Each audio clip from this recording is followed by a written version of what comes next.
Entonces ahora hay que hacer preguntas nuevas. Entonces normalmente dice así, las preguntas de prueba son así. Entonces dice el fármaco A, el fármaco B, el fármaco C. Dice cuál de ellos es más eficaz y cuál de ellos es más potente.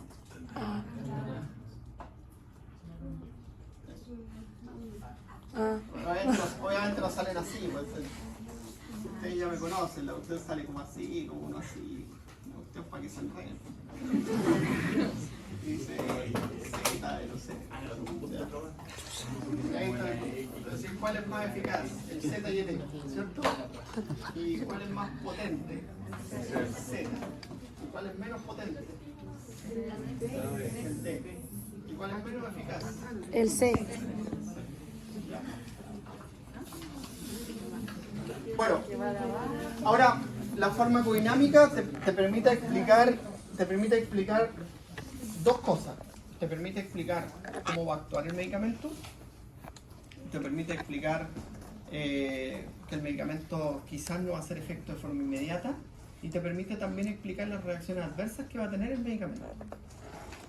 Porque las reacciones adversas normalmente están asociadas al mecanismo de acción.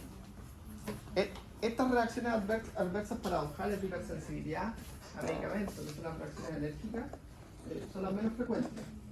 Todos los medicamentos son reacciones adversas para asociadas al mecanismo de acción. Entonces uno dice, yo tomo un inhibidor de la ciclooxigenasa, voy a tener ardor estomacal porque estoy quitándole al estómago un mecanismo protector de la mucosa, que es la prostaglandina. Yo tomo antihipertensivos, puedo tener como reacción adversa hipotensión. Tomo hipoglicemiantes, puedo tener como reacción adversa hipoglicemia. Tomo vasoconstrictores, puedo tener como reacción adversa hipertensión, jaqueca. ¿Ya? Entonces, la farmacodinámica te permite explicar el mecanismo de acción y también te permite, ¿cierto?, explicar las reacciones adversas. Por ejemplo, hay medicamentos, ¿cierto?, para el estómago, ¿cierto? Entonces tú le dices a esta persona, nosotros le vamos a dar, tenemos dos posibilidades, le damos omeprazol o le damos ranitidina, ¿ya? Entonces tú le dices, mira, el omeprazol es un inhibidor de la bomba de protones. El pero que tiene el omeprazol, ¿cierto?, es que es un profármaco. ¿Qué significa eso? Que necesita metabolizarse para convertirse en un fármaco. Por lo tanto, tiene un importante metabolismo hepático inicial y secundario. ¿Ya? Es un tremendo metabolismo. Por eso los fármacos del sistema digestivo casi siempre interaccionan con otras familias farmacológicas porque se metabolizan mucho en el hígado. El omeprazol se metaboliza dos veces. Una vez para activarse y una vez para eliminarse. ¿Ya? Y ranitidina, ¿cierto?, es un antagonista de histamina. Y como todos los antihistamínicos, ¿cierto?, pueden producir la reacción adversa de somnolencia. A pesar de que es específico a los receptores H2, la selectividad es variable. ¿Ya? Entonces ahí tú... ¿Ah? Somnolencia. Te caes dormido. Entonces, ahí tú evalúas la alternativa, lo conversas, lo discutes y dices, mira, le podemos dar este medicamento, le puede pasar tal cosa. ¿Sí? Y eso tienes que conversarlo. O le vamos a dar este medicamento y va a tener un efecto quizá ahora no. ¿Sí? Como pasa con los psicofármacos, ¿cierto? Tú le das el medicamento y le dices, bueno, este medicamento, usted va a ver los efectos benéficos del medicamento entre los 6 y los 8 meses. Y antes va a sufrir las reacciones adversas, pero tiene que tomarlo.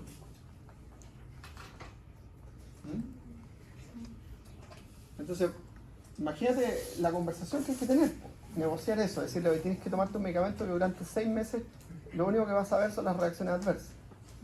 Y después vas a empezar a ver un efecto benéfico. Si tú no lo haces, ¿qué hace esa persona? Lo deja de tomar. Lo deja de tomar por las reacciones adversas. Dice, oye, esta cuestión me produce náusea, jaqueca, duermo mal, me levanto medio hiperactivo y lo voy a...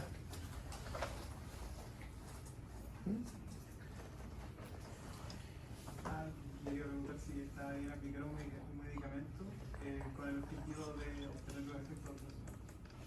A veces sí. Mira, hay medicamentos hoy día que se utilizan para saturar sistemas de transporte. Entonces, por ejemplo, la amitriptilina es un medicamento antiguo, un antidepresivo tricíclico, que ya no se usa como antidepresivo. Pero gracias a sus reacciones adversas se utiliza como fármaco para saturar y permitir que otro medicamento pase la barrera hematoencefálica. Entonces se utilizan, por ejemplo, en combinación con medicamentos para el Parkinson, que los medicamentos del Parkinson, el principal problema es que tienen que llegar al cerebro. Entonces se utilizan para saturar y permitir el paso. Y lo otro también se utiliza para tratar el dolor crónico, que también era parte de su reacción adversa, que producía disminución de la sensibilidad periférica. ¿Ya? Hay muchos que tú lo usas terapéuticamente para una cosa y la reacción adversa la aprovechas para, por ejemplo, hay un medicamento que se llama sulpirida, que es un antipsicótico que se utiliza para tratar la depresión postparto. Y lo que hace el medicamento, como es antidopaminérgico, aumenta la secreción de prolactina, entonces aumenta la producción láctea. Entonces disminuye los niveles de dopamina en el cerebro y aumenta la producción láctea y genera un beneficio finalmente. ¿Ven? Profe, cuando se habla de la respuesta en los gráficos, ¿es cuando se llega al pic o es toda la curva la respuesta?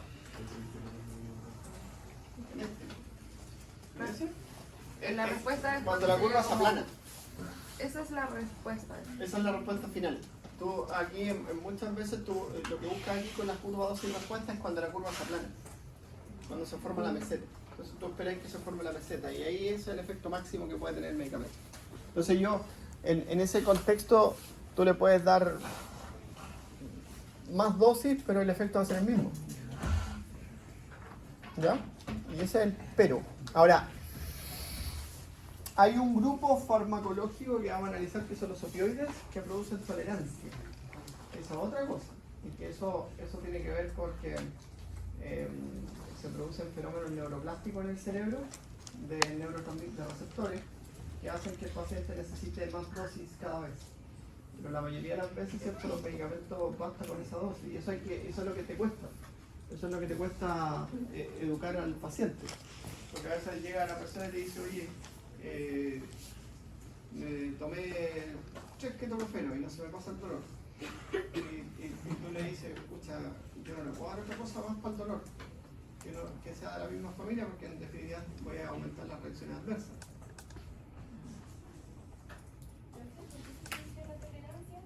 Porque es un fenómeno neuroplástico del cerebro que lo que hace es que disminuye la población de receptores o aumenta la población de receptores y el paciente va a necesitar más dosis del mismo fármaco. Eso pasa normalmente con los derivados opioides, con la morfina, con el fentanilo, con el naltrexona. ¿Ya? Vamos a ir a allá algo ya concreto de materia. Esto es liberación y absorción. ¿No tiene eso? No. Ahora ahí se vamos. Bueno, ustedes nosotros analizamos esto, el área bajo la curva, ¿cierto? El fármaco en el cuerpo, la curva roja. ¿Ya? Pero ustedes ven que esa curva roja está condicionada por una serie de otras curvas. Entonces, por ejemplo, la curva de absorción, que marca la cinética de absorción. ¿Ya? La cinética de absorción, ¿cierto?, condiciona directamente esta curva, porque si esta curva se desplaza hacia acá, esa también se va a desplazar hacia acá. ¿Sí? Aquí hay otra curva, ¿cierto?, que es el metabolito del fármaco, y hay otro metabolito en el cuerpo, metabolito excretado, y eso está condicionado por el metabolismo. ¿Ya? Ahora, los fármacos se metabolizan por las enzimas que nosotros tenemos, que están hechas o están presentes para metabolizar los compuestos endógenos. ¿Ya? O sea, nosotros las metabolizamos, y hay algunos que se metabolizan y hay algunos que no se metabolizan. ¿Ya? Hay algunos que se metabolizan en un 100% por las enzimas del sistema citocromoxidasa mitocondrial, y otras que se metabolizan por enzimas de conjugación y otros que no se metabolizan. ¿Ya? Hay compuestos que no se absorben también. ¿Ya? Por ejemplo, la loperamida, ¿has escuchado loperamida? Un antidiarreico. Se utiliza y es un medicamento que no se absorbe. Pero hay personas que sí lo absorben. Y esas personas que lo absorben cuando los consumen tienen efectos adversos, opioides. Porque la loperamida es un opioide que no se absorbe. Entonces, hay personas que sí lo absorben porque tienen mutaciones genéticas que hacen que el compuesto se absorba. Y tiene reacciones adversas tipo opioides. Y uno dice, es la loperamida. Náusea, dolor de cabeza. Esas son las típicas reacciones opioides. ¿Ya? Hay compuestos que están hechos para que no se absorban, como los inhaladores, ojalá que no se absorbieran. El fármaco que se usa para el EPO, el hipatropio, el tiotropio no se absorbe, casi no se absorbe, tú no encuentras nada en la sangre. Tiene un fármaco hecho por acción local. ¿Ya? Entonces, bueno, el fármaco eliminado, otra curva, ¿cierto? El fármaco eliminado, cuánto del fármaco se está eliminando. Y todo eso condiciona finalmente, ¿cierto?, la concentración plasmática del compuesto. Entonces, cuando uno mira un medicamento y tú conoces la concentración plasmática promedio, la concentración plasmática promedio está hecha para que el medicamento tenga ese comportamiento en una persona promedio. ¿Ya? Y de ahí se desprenden todas las variantes. Entonces, ahí tú tienes que ver, por ejemplo, si el medicamento se metaboliza en el hígado y si el paciente tiene alguna complicación hepática. O si el medicamento se metaboliza en el hígado y el paciente está consumiendo de forma conjunta otro medicamento que se metaboliza por la misma vía metabólica. Que ahí van a competir y van a interactuar. A veces en la absorción hay medicamentos que se absorben por las mismas vías. O hay medicamentos que su absorción está condicionada por los alimentos. ¿Ya? O hay medicamentos que su absorción está condicionada por el sitio de administración. Los subcutáneos, hay áreas subcutáneas, pero en los subcutáneos deben haber aprendido ustedes en primeros auxilios que está condicionado por el estatus funcional del paciente. Si un paciente está deshidratado, lo subcutáneo es más lento, ¿sí? Porque hay menos riego periférico y así. ¿Ya? Profe, ¿cuál es la diferencia entre metabolito excretado y fármaco excretado? El metabolito es un fármaco metabolizado. ¿Ya? Cuando tú tomas un fármaco, ese fármaco lo metaboliza en enzimas hepáticas y lo convierten en una sustancia que se llama metabolitos. Los metabolitos pueden ser activos, inactivos o tóxicos. ¿Ya? Normalmente los inactivos son los que se eliminan. Los activos siguen haciendo efecto hasta que se metabolizan de nuevo. ¿Ya? Y los tóxicos van a ser tóxicos hasta que algo los neutralice. El ejemplo más típico es el paracetamol. El paracetamol es un compuesto que tú lo consumes y en el ser humano, en un 98%, lo glucuronizamos y lo eliminamos por la bilis. Eso hacemos por el paracetamol. O sea que el fármaco excretado sería como el metabolito excretado que se va a eliminar, más el fármaco que no se absorbió. El fármaco que no se metabolizó, porque ahí está en la sangre. Ah, ok. ¿Ya? O sea, el otro 2% del paracetamol se metaboliza por citocromo oxidasa y da origen a un metabolito tóxico. Y ese metabolito tóxico nosotros tenemos la capacidad de neutralizar. Entonces, el pero es que si yo estoy tomando un medicamento que también se glucuroniza, se va a metabolizar más del 2% de paracetamol y se va a convertir más en metabolito tóxico. Y eso puede producir lesiones hepáticas. ¿Ya? Ahora, las enzimas glucuroniasas en nosotros son muchas y por eso la gran mayoría de los medicamentos se glucuronizan. ¿Ya? Y hay especies que no tienen glucuroniasa, como el gato. Entonces, el gato no le va a hacer porque lo va a matar. ¿Ya?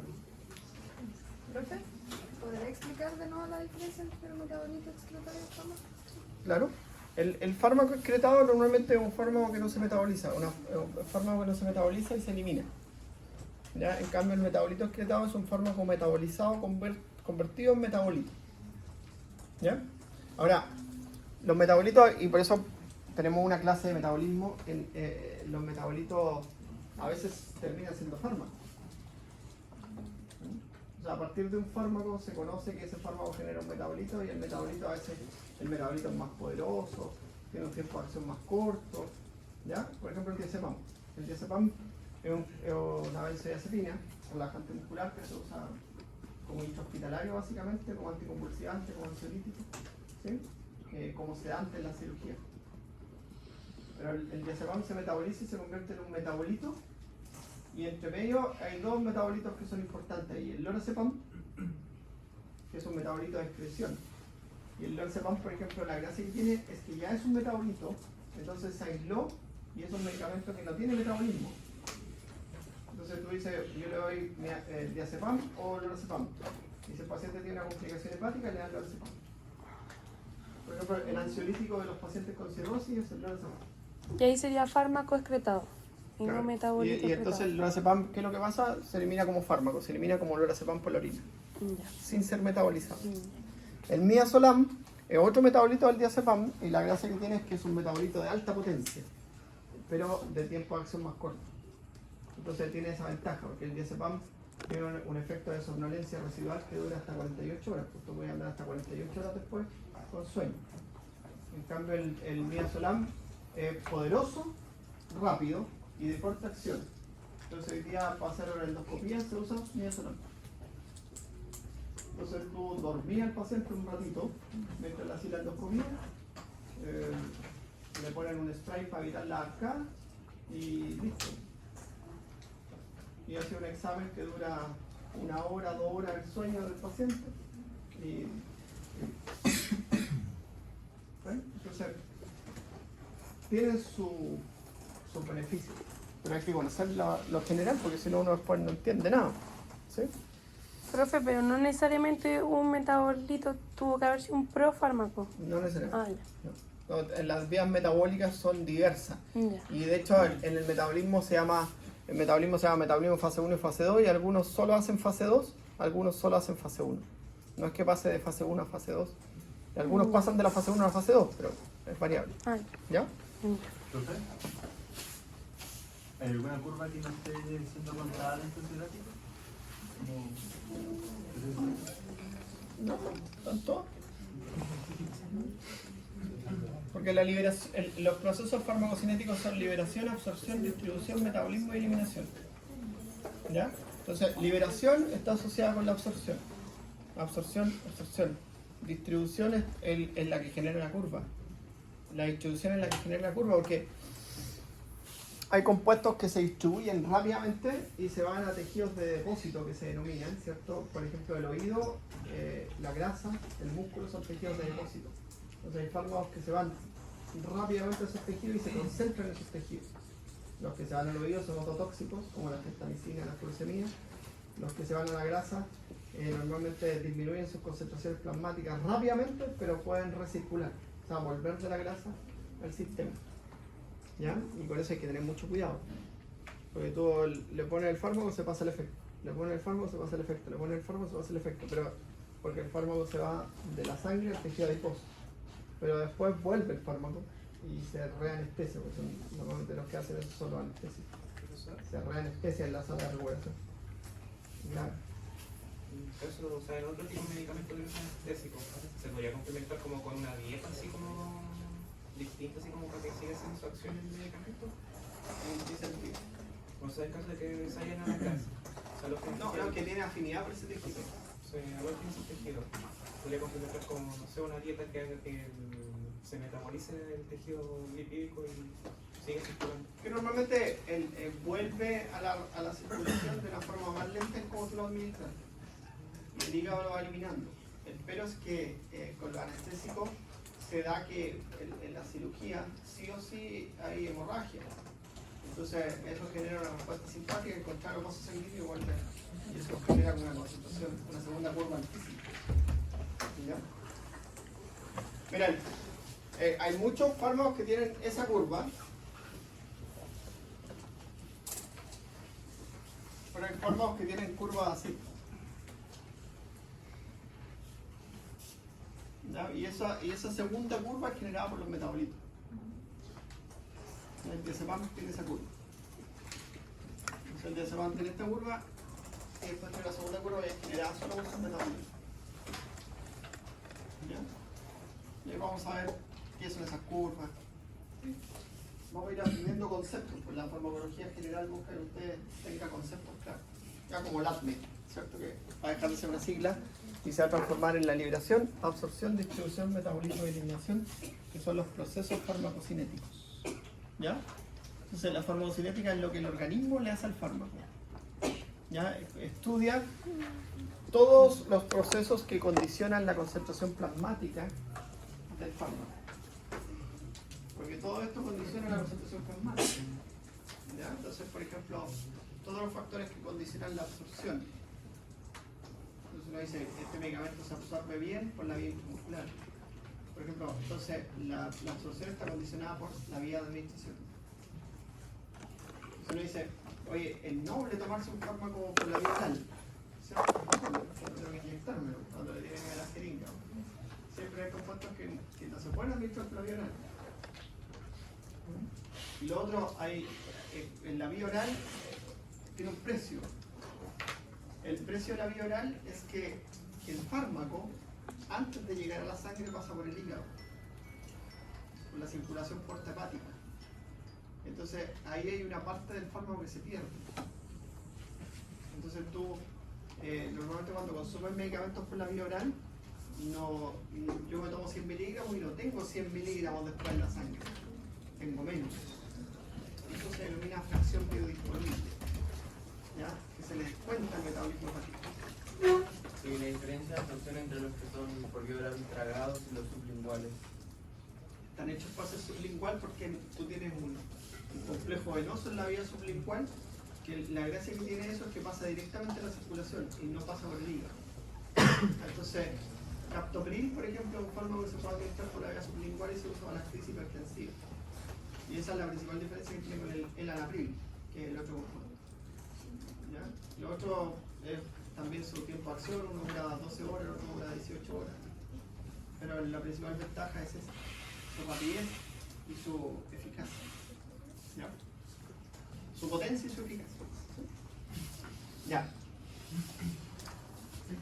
Entonces, lo que permite la curva farmacocinética permite predecir el comportamiento del medicamento tanto terapéutico como tóxico. Eso permite. Entonces tú por ejemplo, tú dices, yo tengo... Vamos a hacer el gráfico. Entonces uno dice, mira, esta es la concentración mínima efectiva. Aquí está la concentración mínima tóxica. ¿Ya? Y yo tengo la curva del medicamento. ¿Ya? Y uno dice, bueno, este paciente le doy un medicamento y no hice nada, no le pregunté nada si tenía otra enfermedad, si estaba tomando otro medicamento, nada. ¿Ya? Entonces, usted se encuentra después con la sorpresa, ¿cierto? Que el paciente, por ejemplo, tiene una falla renal crónica y eso le cuesta, dificulta la eliminación de medicamentos. ¿Ya? También la falla renal crónica, por ejemplo, disminuye las proteínas plasmáticas, porque los pacientes tienen pérdida de proteínas por la orina continuamente y tienen normalmente bajos los niveles de proteínas plasmáticas. Eso tiene, por ejemplo, también otra condicionante, que tienen modificaciones del pH sanguíneo por exceso de base nitrogenada. Y eso condiciona la unión de fármaco a proteína. El pH condiciona la unión de fármaco a proteína. Entonces, por ejemplo, una de las cosas que puede cambiar es que haya más fármaco libre. Entonces, yo puedo hacer que la curva del paciente va a ser así. Entonces va a tener más efectos tóxicos. ¿Ya? Y por eso que los pacientes con falla renal normalmente lo que se hace es ajustar la dosis al mínimo, usar la dosis mínima y ver si el fármaco es efectivo. Entonces le das el medicamento y espera. ¿Sí? Le das el medicamento y espera. ¿Sí? Y va haciendo consejería. Eso es lo más importante. ¿Ya? ¿Disminuiría ese nivel de concentración mínima tóxica? Claro, si tú puedes, por ejemplo, disminuir la dosis o puedes dar otro medicamento alternativo que no se una a proteínas plasmáticas o que no se elimine por el riñón, tú puedes, como las opciones farmacéuticas siempre son múltiples, entonces tú puedes ir cambiando el medicamento. ir ajustándolo. Pero por eso es importante que la farmacología va asociada a la medicina, a la anamnesia, al consultar si toman otro medicamento o no. Es súper importante. ¿Ya? Profe, en el caso de un paciente con falla renal, por ejemplo, con su día se nos tendría mancha, ¿verdad? También puede aumentar, entonces es súper importante eso. Cuando le voy a dar la segunda dosis, que yo quizás la segunda dosis se la tengo que dar acá, ¿sí? Si yo le doy la segunda dosis, esta va a ser la curva del paciente. Entonces, yo le doy la segunda dosis y esto va a ser esto. Cuando le dé la segunda dosis. En cambio, si le doy la segunda dosis aquí, esto debería ser esto. Lograr la concentración estable. ¿Ya? Y ahí uno va estimando cosas. ¿Ya? Cuando hay una interacción con otro fármaco, esa curva se hace más alta. Puede ser, porque depende de la interacción. Porque las interacciones se pueden dar en la absorción, en la distribución, en el metabolismo o en la eliminación. Depende de dónde se dé la interacción. Por ejemplo, si el fármaco, la interacción es en el metabolismo, uno de los dos se va a metabolizar más lento. Y uno de los dos va a permanecer más tiempo en la sangre. ¿Ya? La interacción es la absorción. Uno de los dos se va a absorber más. O mejor, uno se va a absorber menos. Creo que entendí lo último que explicó de las curvas. Claro, los fármacos multidosis. Los fármacos multidosis, la dosis, eso está estandarizado. La segunda dosis se da a las 5 vidas medias que tiene el fármaco. Entonces, por ejemplo, los fármacos que tienen una vida media de 2 horas, que es la vida media es el tiempo en que tarda en eliminarse el 50% del fármaco, se dan cada 8 horas. Los que tienen una vida media de 3 horas se dan cada 12 horas y así. ¿Ya? Entonces, tú dices ya. Entonces yo aquí, cuando me toque tomar la segunda dosis, lo más probable es que aquí esto coincide con la vida media. ¿Sí? Que coincide con las 5 vidas medias, que esta aquí tienes 1, 2, 3, 4, 5 vidas medias. ¿Ya? Entonces aquí yo le doy la segunda dosis y este va a empezar a aumentar su concentración en la segunda dosis, que va a ser esto, se va a sumar a esta y va a mantener una concentración estable en el tiempo. ¿Ya? Pero ¿qué pasa si eso no ha bajado suficientemente? Lo va a tomar acá y va a aumentar de nuevo, va a empezar a tener muchos efectos tóxicos con el fármaco. O sea, a veces a ti te dan un medicamento y el médico te dice probemos con 5 miligramos. ¿Ya? Y no es suficiente y te dice, démosle 10 miligramos. ¿Ya? Y los 10 miligramos empiezan a tener muchos efectos adversos, me dice ya, entonces, volvamos a los 5. O cambia el medicamento. ¿Ya? Ya, entonces ahí tienen ustedes las curvas farmacocinéticas. No entendí bien lo que pasaba con las... porque se eliminaban muchas proteínas. Las proteínas plasmáticas son importantes, en la farmacología son súper importantes porque cerca del 90% de los fármacos son una proteína plasmática. ¿Ya? Ahí, cuando tú ves el gráfico de fármacos que se unen a proteínas plasmáticas, abajo, en los que se unen casi nada, hay dos. El atenolol, el litio y se acabó. Y el litio ni siquiera es un fármaco. El litio es un oligoelemento. Entonces, tú dices, la mayoría de los fármacos se unen a proteínas plasmáticas, entonces la fracción que se une a proteína está estimada dentro de la dosis. Entonces, mira, si yo, esta curva, la concentración máxima, implica que es el fármaco libre. El fármaco unido a proteína se considera fracción de reserva, no está aquí. Entonces, si hay menos fármaco unido a proteína, va a haber más concentración máxima y va a haber más reacciones adversas. Ya, eso es. Pero eso lo vemos en distribución. ¿El unido de proteínas se desactiva? No, es una fracción de reserva móvil. Se va a liberar cuando pase cerca de su blanco terapéutico por afinidad. Entonces permite, los fármacos normalmente, los fármacos que se unen a proteínas, tienen un periodo de acción mucho más largo que los que no se unen a la proteína. ¿Y qué pasa con la parte que no se une a la proteína? Actúa, es la que está ejerciendo su efecto. La que ejerce su efecto en el momento y después Aquí vamos cuando... a ver eso aquí. ¿Ya? Ya. Pero primero vamos a ver. Esta es la curva farmacocinética, entonces mira, tú tienes un puntaje que es la concentración mínima efectiva, que es la concentración que logra el efecto. La concentración plasmática que se tiene que lograr para generar un efecto. Ahora, el tiempo que tarda desde que lo tomo hasta que se logra el efecto se llama periodo de latencia. ¿Ya? El tiempo en que yo lo tomo hasta que se genera el efecto se llama periodo de latencia. ¿Ya? Eso, que los medicamentos logren la concentración mínima efectiva y estén generando su efecto, ¿cierto? No se relaciona con el beneficio terapéutico. En muchos sí. En muchos sí. O sea, yo tomo un analgésico, cuando logra la concentración mínima efectiva me produce analgésico, ¿cierto?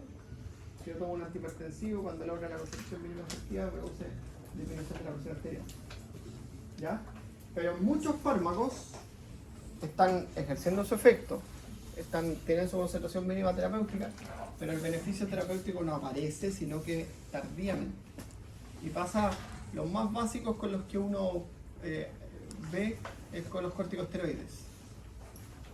Ya, por ejemplo, los corticoides, que la gente le dice así, corticoides. Tú lo tomas el medicamento y no tienes el beneficio terapéutico ahora. Tienes el beneficio terapéutico más adelante, cuando el medicamento haga su efecto real, que acuérdense ustedes que las hormonas esteroidales generan cambios en la transcripción de genes de las células, entonces eso devuelve un ratito. Entonces, por ejemplo, tienes una alergia, te tomas un corticoide y no se te va a pasar ahora, a pesar de que lograste la concentración mínima terapéutica, a pesar de que el fármaco está en la sangre, no se te va a pasar ahora, se te va a pasar 1 o 2 días después. De ahí son ustedes los que tienen que transmitir paciencia. ¿Sí? Porque si no, esa persona que va a hacer, se va a tomar una segunda dosis. Y al tomarse la segunda dosis, lo único que va a conseguir es más reacciones adversas. Que eso sí tiene muchas reacciones adversas. ¿Ya? Entonces es importante, hay otros medicamentos, los inmunomoduladores, por ejemplo, los nuevos fármacos no son tan nuevos. Son medicamentos que tienen efecto 3 meses, 4 meses después. ¿Sí? Azulfidine, por ejemplo, es un medicamento que se utiliza para tratar el Crohn. La enfermedad de Crohn, el medicamento tiene un efecto a 3 meses, a los 4 meses. Son beneficios terapéuticos, que es lo que el paciente busca. Entonces, tú le dices al paciente, mira, la diarrea crónica se le va a pasar 3 meses más, quizá. ¿Ya? Así que tenga paciencia. Entonces, porque si no, ¿qué va a hacer esa persona? Llega a su casa, se va a tomar la sulfidine, van a pasar 5 o 6 días y lo va a dejar de tomar y va a buscar otro opinión. Va a ir a otro médico. Y en ese caso no se puede tomar algo para controlar la diarrea en el momento mientras se está tomando el otro. Claro, puedes tomar, normalmente se hace, eso se llama terapia de ataque, ¿cierto? O el SOS, que son medicamentos que te ayudan a salvar la situación mientras el otro va haciendo efecto. Que normalmente, por ejemplo, cuando tienen trastornos de ansiedad, a las personas le dan un estabilizador del ánimo y para SOS le dejan una benzodiazepina como el clonazepam y le dicen, mira, tómate este mientras el otro te empieza a generar un efecto real. ¿Ya? Y eso lo hacen ustedes. ¿Ya? Bueno, está el índice de efectividad, que desde que está la concentración mínima efectiva hasta la concentración máxima, ese es el índice de efectividad, ¿cierto? Esa es la concentración que va a generar un efecto terapéutico, que es distinto del margen de seguridad, porque el margen de seguridad es hasta la concentración mínima tóxica. ¿Ya? Índice de efectividad y margen de seguridad son distintos. O sea, el margen de seguridad en algunos medicamentos tienen margen de seguridad estrecho y otros tienen margen de seguridad amplio, como el paracetamol tiene un margen de seguridad amplio, entonces puedes tomar hasta 6 gramos diarios. 6 de 1 gramo o 12 de 500 miligramos. Profe, ¿cuál sería el...? Pero hay compuestos que no. Por ejemplo, la warfarina. Son tan estricta la warfarina con anticoagulante. Imagínate el efecto adverso, producir hemorragia. Es tan estricta la warfarina, una persona si tiene una reacción adversa con warfarina, tiene hematomas en todo su cuerpo. Es grave. Entonces, es tan estricta el margen terapéutico de ese medicamento que se hacen pruebas genéticas para establecer la dosis. Entonces, tú le haces hay una batería genética que se hace de las enzimas que metabolizan el fármaco, las que lo absorben y todo, y tú con eso le dices al paciente ya, entonces tiene que tomar tanto de warfarina porque usted debe estar su perfil genético. Bueno, ¿Cuál era el margen de seguridad? entre la concentración mínima efectiva y la concentración mínima tóxica. El índice de efectividad son las concentraciones del fármaco que van a generar un efecto. Normalmente eso condiciona, el índice de efectividad condiciona el tiempo efectivo. ¿Ya? En cambio el margen de seguridad condiciona cómo te puedes mover tú en la dosis. ¿Cuánto más le puedes dar? Hay algunos que son, los anestésicos generales son críticos, son súper críticos. ¿Ya? Los anestésicos generales son súper críticos, súper estrictos. Ya, y vamos a terminar con la otra porque después tienen que patología y descansar un ratito el primer día y ya se me pasó la mano. Bueno, entonces, cuando nosotros tenemos el fármaco usted lo administra, una dosis del fármaco, el fármaco se libera de su forma farmacéutica. ¿Ya? Los comprimidos son los más característicos. Los comprimidos que a veces son recubiertos, son no recubiertos, ¿cierto? Vienen en cápsulas con gránulos, con microgránulos, cápsulas con pellets. Hay un montón de formas farmacéuticas orales. Las soluciones, las suspensiones. Ahora, los fármacos inyectables normalmente se liberan más rápido, ¿ya? Como los fármacos de administración subcutánea, intramuscular, se liberan más rápido, ¿ya?